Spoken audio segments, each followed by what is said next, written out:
Here at Delco Remy, we like to think we know a good thing when we see it, or when we hear it. That's been the DR tradition since the early 1890s, when Frank and Perry Remy passed through town on their way to Illinois. They liked what they saw and decided to stay a while. We're glad they did. A home wiring business was the game plan when the Remy boys hung out their first shingle, but they were dreamers. While other people laughed at the horseless carriages, sputtering and belching their ways up and down the test grounds of the Pumpkinville Pike a few miles north of town, Perry Remy was conducting experiments on top of his mother's woodshed. Home wiring? No. Perry had a better idea. With no less than 11 car manufacturers in Anderson churning out such forgettable classics as the Nyberg, the DeTamble, the Lambert, and the Anderson carriage, the Remys recognized a good thing when they saw it. The auto industry was going places, they decided, and it would get there a lot faster with the Remy Magneto. The car business had its ups and downs even back then. And in 1908, the Remys thought of diversifying and going into the milk machine business. We're glad they didn't. The economy improved, thank goodness, and by 1910, production of Remy Magnetos was up to 50,000 a year. If quantity was impressive, so was the quality. To prove it, the Remy boys sent 2 Anderson men on a 6,000-mile endurance trek in a 1909 Remy-equipped Buick. They returned 10 weeks later, having scaled Kentucky's peaks and forded Florida's swamps to make their point. The publicity ploy worked and caused car manufacturers to look to Anderson for innovation. When they did, they saw a good thing, and they knew it. Sales soared. By 1912, Remy Electric had diversified, but no, not into milking machines. The Remy brothers knew the days of the Magneto were numbered, but they weren't up to retreating to square one and joining the push to develop a battery ignition. Fletcher Savings and Trust Company bought the boys out, kept the name the same, but expanded the product line. Competition in the field was fierce, especially from a certain neighbor to the east, the Dayton Engineering Laboratories Company, better known as Delco. Under the leadership of its founder, Charles F. Kettering, Delco had begun manufacturing ignition equipment and generators for auto and marine use. The first cranking motor produced by Delco became standard equipment on many cars within a year of its introduction. Both Delco and Remy continued to do battle in the marketplace, even after the United Motors Corporation recognized a good thing when it saw it, bought the companies in 1916, and added them to United Motors' collection of diverse divisions. This separate but equal status continued when Delco and Remy became parts of General Motors 2 years later. By then, Remy had grown from a 15-employee operation to a payroll that boasted several thousand, all in the time span of 18 years. And as far as equal employment opportunity goes, well, meet our Bloomer girls of 1917.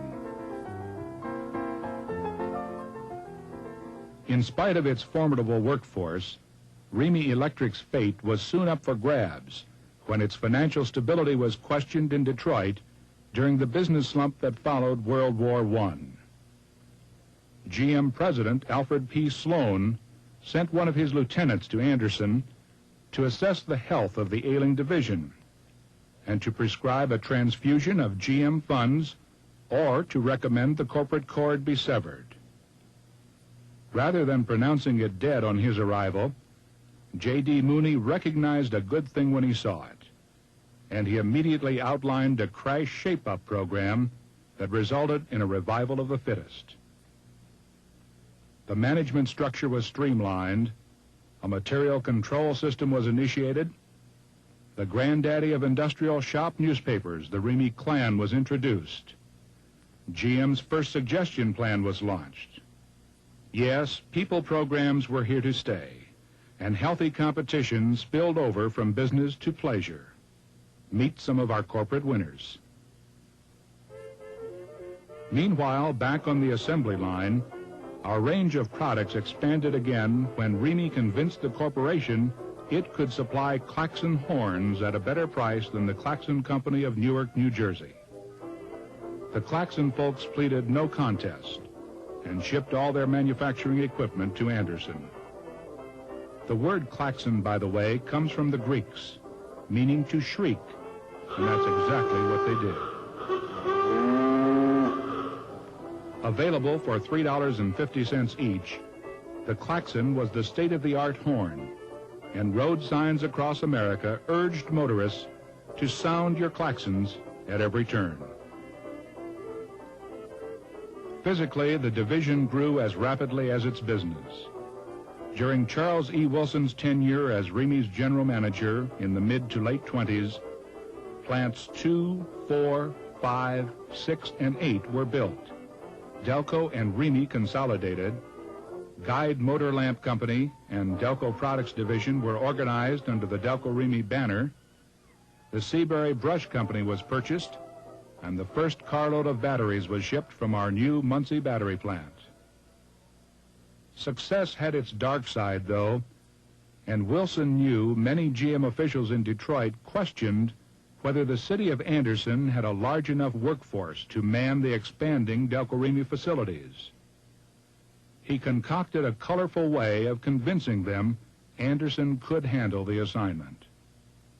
To celebrate the completion of Plant 6, he scheduled an elaborate open house, booked an entire circus, offered automobiles and refrigerators as door prizes, and issued a blanket invitation to the county.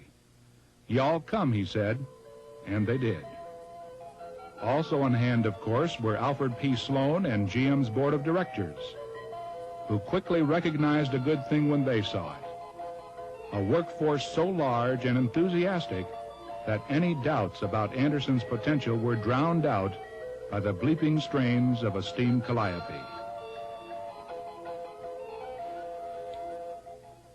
Not only was Sloan impressed with Anderson, but also with C.E. Wilson. Wilson was summoned to Detroit to serve on Sloan's staff and eventually became president of General Motors and later Secretary of Defense under President Eisenhower. Although his tour of duty as Delco-Remy's general manager was short, his impact was great. He left the division strong enough to withstand the Great Depression and resilient enough to bounce back during the recovery. Expansion didn't stop in his wake. The Lovejoy Shock Absorber Company was soon added to the fold. Packard Cable Company was purchased and moved to our Plant 8, and the Crosley Radio Plant at Kokomo came under Delco-Remy's umbrella. Progress rolled on as GM took to the open road to spread its message of high technology and innovation. But the corporation quickly switched gears when FDR sounded the call to arms. You and I, by mutual understanding and by determination to cooperate, help to make democracy succeed. Tooling up for war production was remarkably easy, since Delco-Remy and the government had been collaborating on military projects 2 years before Pearl Harbor. The war years saw the division's employment double, production triple, and 5 new plants launch operations. 85 separate war projects and 673 products were assigned to Delco-Remy, requiring more than 40,000 different parts to move each day along our assembly lines. Employees earned a national pat on the back when the coveted Army-Navy E for Excellence Award was presented during a gala celebration on Columbus Avenue. The military's top brass traveled to Anderson to say thank you, and more than 10,000 turned out to accept the honor. The end of the war and the 50th anniversary of Remy Electric coincided. and Delco-Remy celebrated by building a second battery plant, this one in New Brunswick, New Jersey in 1946. Two more would be added in the 50s. First Anaheim in 54, and then Olathe, Kansas in 56. Fitzgerald, Georgia would join the ranks in 75, and the new Muncie battery plant would open its doors in 1976. We would go international in 1980 by choosing Sarreguemines, France as the site of our European battery operation. And if success can be measured in numbers, try this one on for size. During the summer of '82, we produced our 350 millionth Delco battery. Speaking of batteries, just as the Remy brothers recognized a good thing when they saw it in the fledgling auto industry at the turn of the century, so did their successors see the potential in the space program of the early 60s. When the Air Force launched its 65,000-pound Minuteman missile from Cape Canaveral in 1962, Delco-Remy was the approved supplier of the silver zinc battery. Our slogan, "From the highway to the stars," was no advertising hype. After 66 years in the business, we were still going places. Only now we were traveling at 15,000 miles per hour. Back on Earth, we were exploring new frontiers also. After the equivalent of 40 million miles of laboratory and road testing, none of it done on the Pumpkinville Pike, incidentally, Delco-Remy unveiled its new Delcatron generator, a smaller, stronger, more reliable power source that weighed half as much as the conventional generator it replaced. Caterpillar Tractor Company recognized a good thing when it saw it and became the first official customer for the unit. The unitized ignition was next. Amid much fanfare, Delco-Remy announced it had put the coil inside the distributor for the first time in history. Or at least we thought it was the first time in history.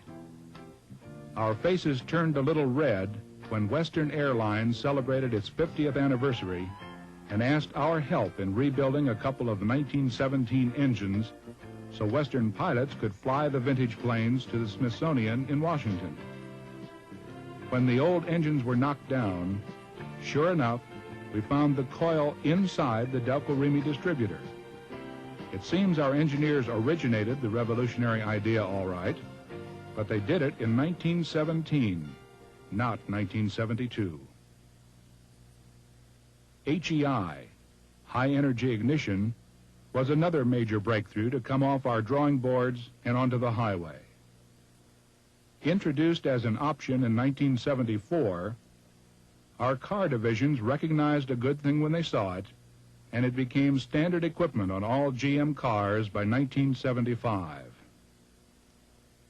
The revolutionary ignition system is manufactured in our newest Anderson facility, Plant 20 on 38th Street, and currently is being marketed worldwide. Customers include Opel, which began putting it on certain 1983 models. In addition to product innovations, Delco-Remy has made significant people contributions to the auto industry. 17 General Motors vice presidents have been veterans of Delco-Remy service, and many others have gone on to executive positions in various divisions of the GM family. Today, Delco-Remy's influence continues to grow, and its impact is felt worldwide. We've added manufacturing facilities in Albany, Georgia, Meridian, Mississippi, Laurel, Mississippi, and Juarez, Mexico. The majority of our customers no longer live within a 50-mile radius of Anderson. They speak not only English, but Spanish, French, German, and Italian. They drive tractors, earth movers, Cadillacs, Opels, and even Hondas. As diverse as our customers may be, we like to think they have one thing in common. They sure know a good thing when they see it.